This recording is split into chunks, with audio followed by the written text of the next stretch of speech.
Record button Okay, is recording now. awesome. Okay, hello everyone, and welcome to the eighth in the series of Robert Murray's Dynamic Leadership webinars. This one is called Communicating for Maximum Impact. My name is Tiana, and I'll be helping to facilitate all of the questions and comments throughout the webinar. Before we get started, I did want to introduce Bob to those of you online that don't already know him. He's currently a partner at Incremental Consulting, which is a Vancouver-based business consulting company, a #1 best-selling author, a global speaker, a business strategist, and his areas of expertise are in leadership, simple business strategy, culture, and engagement. As Bob takes you through the webinar this morning or afternoon, as I see that some of you are tuned in from other time zones, I'm sure that you'll have questions and comments about what he's saying, and I invite you to post them all in either the chat box or the question box. I'll be monitoring everything coming in throughout the webinar, and if the question relates specifically to a slide that we're on, I'll pose the question to him then. If not, I'll just hold all the questions until the end. Please feel free to engage as much as you'd like throughout the webinar, as everything will be anonymous, and that's how you'll really get the most out of the time that we have together. Now, without further ado, off to you, Bob. Hey, thanks very much for the introduction, Tiana. Today's webinar is something that's really, really important to everybody who's a leader, and that's communications. And it's interesting because today's webinar is actually, I got to tell you, it's coming from Whistler, British Columbia. I'm up here to give a talk to 120 CEOs of tech companies that have come together for a conference, and I'm giving a keynote speech here to them. And this morning, as I was getting ready for this webinar, I was on a call with Hyatt Hotels International, where I'll be speaking next week in Korea for their conference. And the biggest thing that they had on their mind was communications, and how they want their leaders to be able to engage in and master what we call courageous or tough communications. Those communications that all of us as leaders, sometimes we dread having. We know that we need to have them, but we just dread having those conversations with people. And that's what today's webinar is all about. And so really want to take you through a series of tips and tricks for you as a leader as to how you can make it much more simple and much more comfortable for yourself. So the first topic that I wanted to take you through was, why do communications fail? And there's a huge list of it. And one of them is that what I call the use of jargon or trade talk. Now, if you ever were witness to an IT person having a conversation with an HR person, or a marketing person having a conversation with a finance person, we all have our own sort of individual talk or language that we use when we're in our skill set, and that will cause us to have all sorts of miscommunications. The other one is emotional barriers. As a leader, quite often we will have to touch on emotions, or we have emotions when we're going to speak to somebody about some behavior that they've had, or one of our team members is emotional and they're having some type of an emotional outburst. Those will cause communications failures as well. The next one is difference in perception and viewpoint. And, well, the big thing about communication is that there is a person who's sending a message and there's a person who is receiving the message.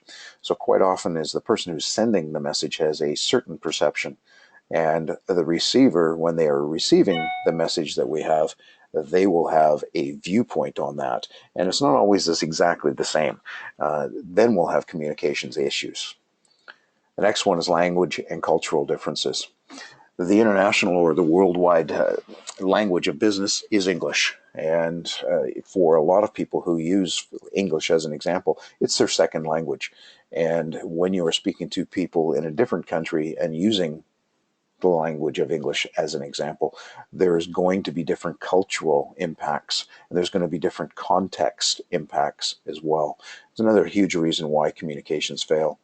And for us that live in North America, especially Canada, especially the west coast of Canada, there is huge cultural change that's happening for us, where it is a very mosaic and multicultural society. And I'm noticing that now, is that the amount of communication failures that are happening just in our area when everybody is using the language of English. Then there's expectations and prejudices.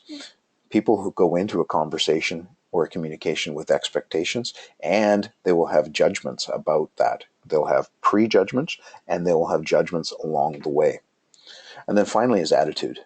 And this is a big one for leaders, is that as leaders, we have to make sure that we are checking our negative attitude at the door. And then when we go into a communications with any stakeholder, that we're going into it with an open mind and we are consciously telling ourselves, don't judge. No judgment until we understand everything that's going on. What happens when we're communicating is that we create this, what I call this interpersonal mush. And I apologize for those listening in from different parts of the world, but mush is just confusion. It's a Canadian slang for confusion. And, we create our own experience and we tend to think that others created is for us. So I'll go back to the fact that if you imagine two people talking, there's one person who is sending the message that's very, very clear in their mind, the message that they want to send. Then it's transmitted to the person who's receiving the message, and that person then starts to receive the message in different ways. And it really depends on what's going on in their world at that point in time, because they'll receive the message and they might have emotions or senses or feelings that get into the reception of that message. And the next thing you know, you've got confusion happening. And the other thing is that sometimes messages get changed. If I was to tell Tiana a certain message, and then Tiana was to go and tell one of our other partners that same message, and then that partner told that message to someone else, it will change along the way. And we tend to fill in the blanks of missing information with our own story to it. I want to introduce you to a concept in terms of why communications fail, and it's called the vicious circle. And it's a tendency for us to collapse what's actually happened, with the story that we tell ourselves about what happened. And this collapsing makes the story that we tell start to become a reality. And the best way to do it is just to show it visually. There's the actual what happened, the event that needs to be talked about or communicated. And then there's the receiver's story, where the receiver will take their prejudices, their emotions, and their lack of information, and they will create a story around that. And that story then becomes that person's reality. And then what actually happens, and this is the key reason why communications fail for all of us, is that these two circles then collide, and what happens, and the story that the receiver tells becomes completely convoluted, and it becomes what I call the vicious circle. And it's quite often I will have sent a message, and a couple of days later a message will come back to me about what the perceptions or the reception of that message has been, and I go like, what? That's not what I meant at all. And this can happen in verbal communications. This can happen in written communications. So the challenges then with communications that we want to get through are, one is that every message, doesn't matter whether it's written or it's spoken, it has to pass through this filter. So it goes through the speaker's filter in terms of what they're thinking in their mind, and then what is it that they need to communicate. So this is the first opportunity for what happened and the story to be convoluted or confused. The second challenge is that we don't actually know what the intentions of people are that we communicate with. And oftentimes as leaders, we assume and we judge what their intentions are. And then we base our actions or their subsequent actions on what might cause, our words to impact us favorably or unfavorably. The third challenge is that good intentions do not sanitize bad impact. So what I mean by that is that you as the speaker or the communicator might have great intentions about the message that you want to deliver.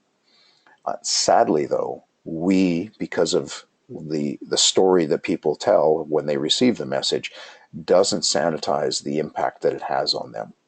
So good communication then must have the intent line up with exactly where it is that you want to go in order to have the impact that you want to have. I want to take you guys through some tools in terms of how do you make your communications the best that they possibly can be.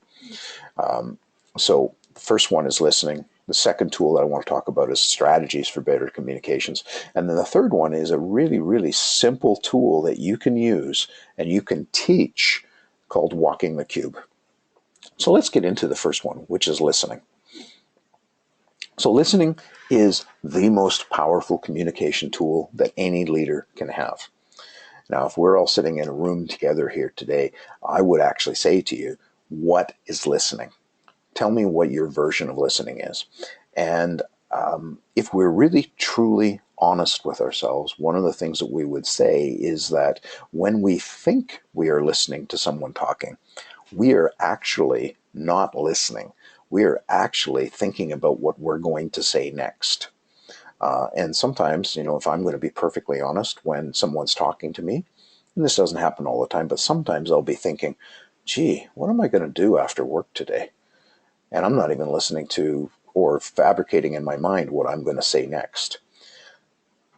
The best leaders in the world are leaders that truly are able to listen. And by listen, I mean that they're focusing on the words that the person is saying and that they're not making any judgment. They're focusing on those words and that they're not thinking about, okay, when this person finally stops talking and takes a breath, this is what I'm going to say. Takes tremendous practice and discipline to come up with, what I call world-class listening skills. So I'm going to take you through some steps here.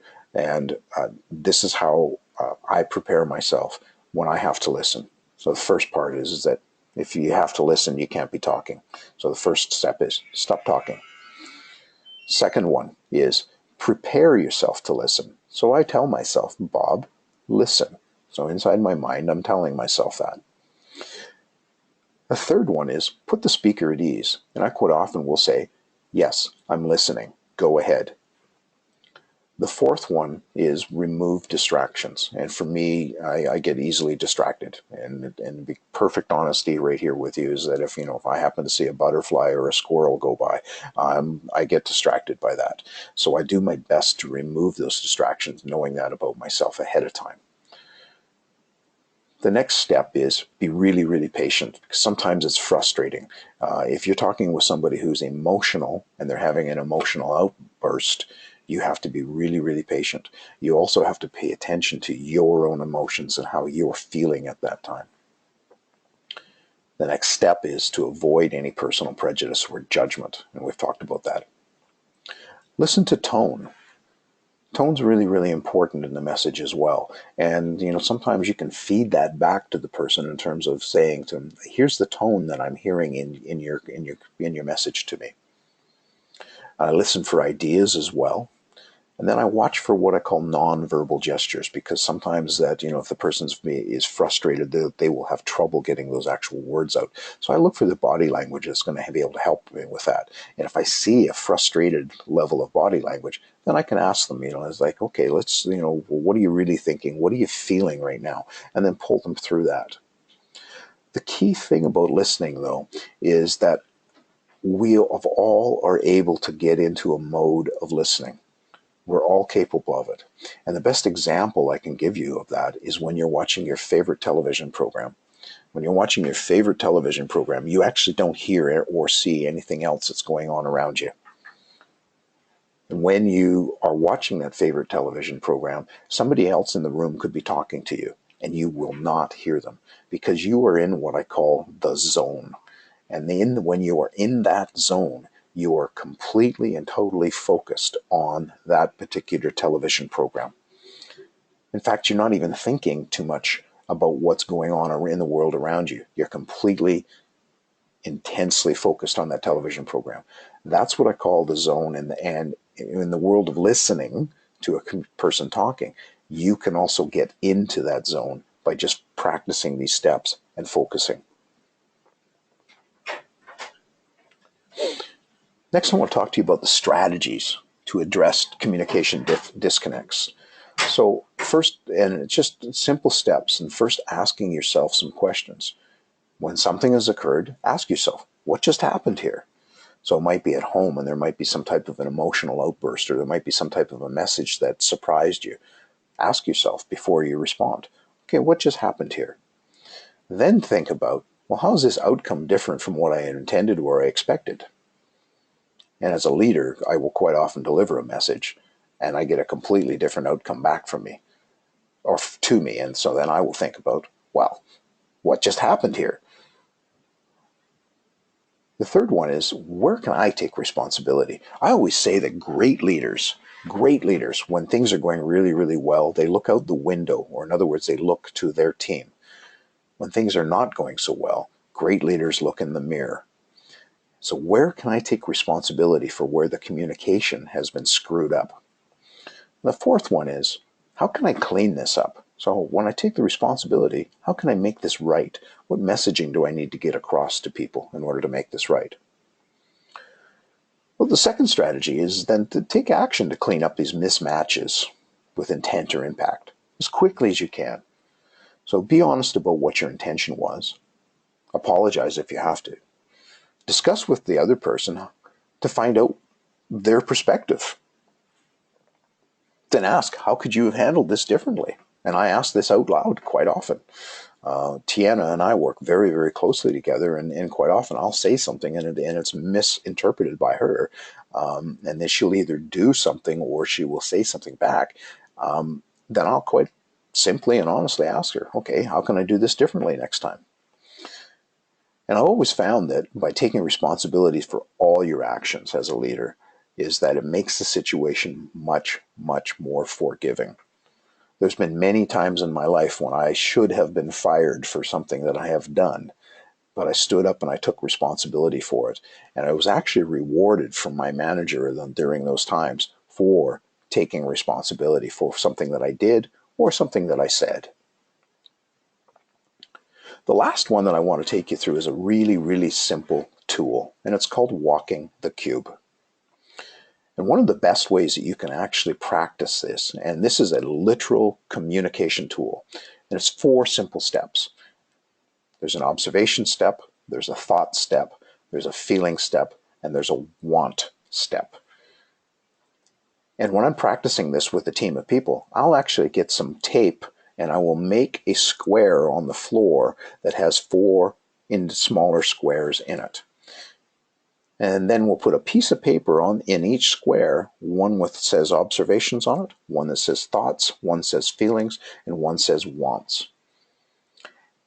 And this is a literal tool that you can use to take anybody through. So if you have a communication or a message to get across to an individual, and it could be in your personal life as well. And I've used this with my teenagers when they were going through the hormonal stages of their lives. It was a great tool for bringing out a great conversation. And then it's a great tool as well for you as the leader to coach the other person through. So here's how it works. If it's literally laid out on the floor, and this is how I urge you to start practicing this and teach this to your team, I would step into the observation box and I would say something like, this is my observation, or this is what I've just observed. And I'll give you some examples of this as we go through it. The next box that I would step into is, what am I thinking right now? The next box that I would step into is, how does that make me feel? And then the fourth and final box is, what do I want? So, and this could be used for anything. So I'll give you an example. I'm up at Whistler right now, and it's a beautiful, beautiful resort. And I woke up this morning and opened up the window to my hotel, and it's pouring rain outside. So that's what I observed. My thought was, oh, geez, I really was hoping for a beautiful day today. Feeling a little bit sad. Want? What I really want is for the weather to clear up so it's a nice sunny day. Now, there's nothing I can really do about that, but let's bring this to a real life example. And a real life example would be a conversation that you might be having with a team member. Let's take a sales example for one. And you might be leading a sales team. And the conversation might start off with like this. And, I might be having a conversation, and I'll take Tiana's name as an example, and I'll say, Tiana, this particular client that we're working on, my observation is, or I have noticed that you seem to be a little bit hesitant in terms of reaching out and making a connection with this particular prospect. My thinking around that is that you've got great sales skills, absolutely great communication skills, and you are brilliant at making a personal, warm connection with a person. I'm feeling a little bit, or I'm sensing a little bit of frustration with you, but I'm also feeling a little bit what's missing here. And so from the final one that I would step into is, Tiana, I want to help you with this. So tell me what's going on. So if you actually think of it in terms of literally, instead of a complicated model, it is just four simple steps. Here's my observation. Here's my thought. Here's my feelings. Here's what I want out of this. And it could be a want for you versus a want for me. Now, what I've discovered about using this model is that it takes emotion out of the equation.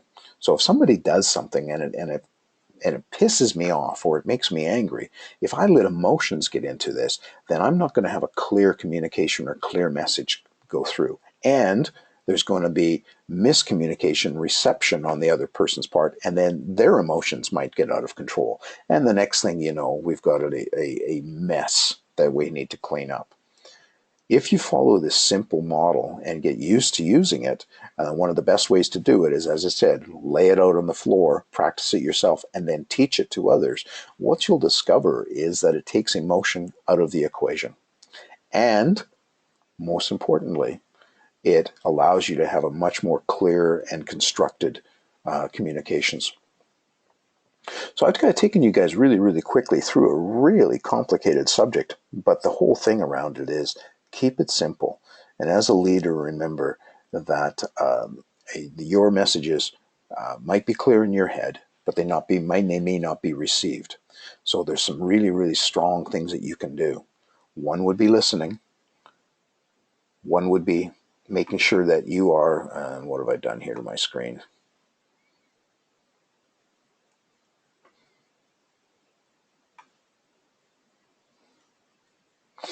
Sorry. One would be listening. One would be making sure that you're following a set strategy and that you're cleaning up any miscommunications, messes that you've created. And the fourth one, or the third one, would be walking the cube, as I call this, and using this simple model. Now, there's got to be questions after this. Tiana, have you got any questions that have come in? Yeah, I've got a couple questions that have come in throughout. One from a little bit earlier on, but I'm actually going to jump to the question because it's something that we were just talking about. I had a question here and it said that, I really like the concept of walking the cube, but how do I practice it with my team? Is this something that should be done in the office, at home? Should I practice, then teach, or how would I go about that?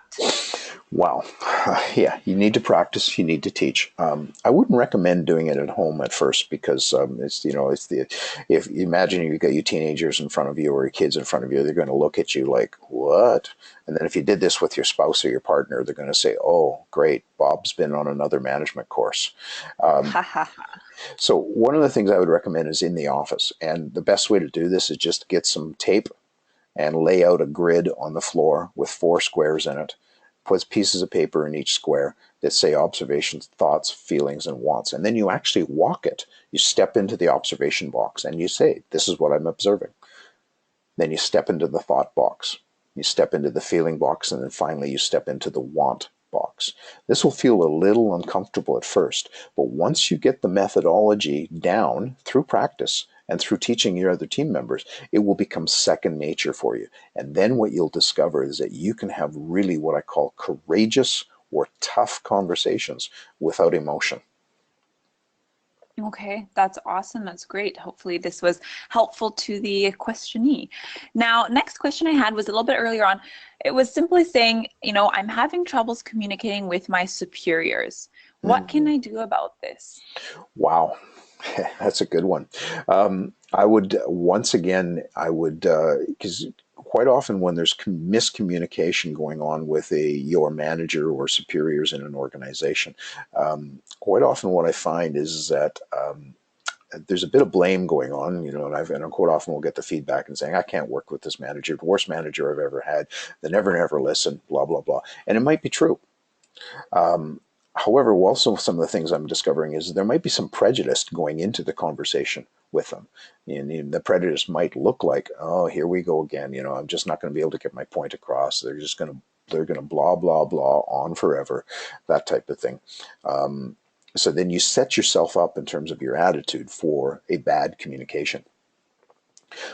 I've actually used walking the cube on managers that I've had in the past, where I go to them and I'll say, here's some of the observations that I'm picking up on, and I don't make it about them. I try to make it so that it's very, very objective. And I talk about my thoughts and I talk about my feelings, and then I talk about what I want. And I've always found that when I go into it without prejudice, when it's time for me to listen, I actually do listen. And in my mind, I'm not going, oh, there they go again. As I said earlier, what an idiot. I will find some gems in there that I can actually help them with. And, as a leader, there's an old saying that came from Zig Ziglar, that you can get anything you want if you help enough people get what they want. So if you're helping your leader, your manager, your superior get what they want, you'll be able to get what you want. Okay. Well, I think then in this moment, I should say thank you to you, because I clearly have none of these issues, as you definitely are walking the talk. Okay, so this is just reaching out to the rest of you guys now, a little wrap up here. As Bob does mention in this slide here, leadership, it is a journey. Leadership mastery is a journey. It is not a destination. So I want to let everyone know that Bob is here to take you on this journey, and he has a lot of resources that he always wants to give to you. I don't think he should be doing it for free, but he keeps continuing to do so. So until anything changes, take advantage of what he's got. One of the things that I'd like to mention is that he has written 3 books. They're a mixture of simple business strategy and life and leadership lessons, all in the form of short stories. I highly recommend them. They're super easy to read, but they also have a lot of content, and they really get you thinking a lot about you, your life, and your leadership in different ways. For more information on any of that, you can easily go to his website, robert-murray.com/books, and you'll get little snippets of what they are about, as well as options to either purchase or read or share. I also know that Bob works hard on filling his social media feeds, and he gives me always these daily phrases and words of motivation, and we work together just to try to get you guys to think deeper about you, about your leadership, and everything that's going on. So if you're not already connected to him, you can easily do so by going to his website, robert-murray.com, and you'll see the little social media icons there, and choose whichever one you'd like, and you can follow him there. You can always reach out to him directly at info@robert-murray.com if you have any questions or advice. And I invite you to check out his company page, incrementa.ca, and you can learn more about his business services, as well as meet his team of highly trained experts. Now, last but not least, today I actually have something that I really wanted to ask you. As we're going into a transition period. We've done quite a few webinars now, and we want to get your feedback. We actually have spoken to some of you, but I'm looking for those who we haven't spoken to for feedback on these monthly webinars.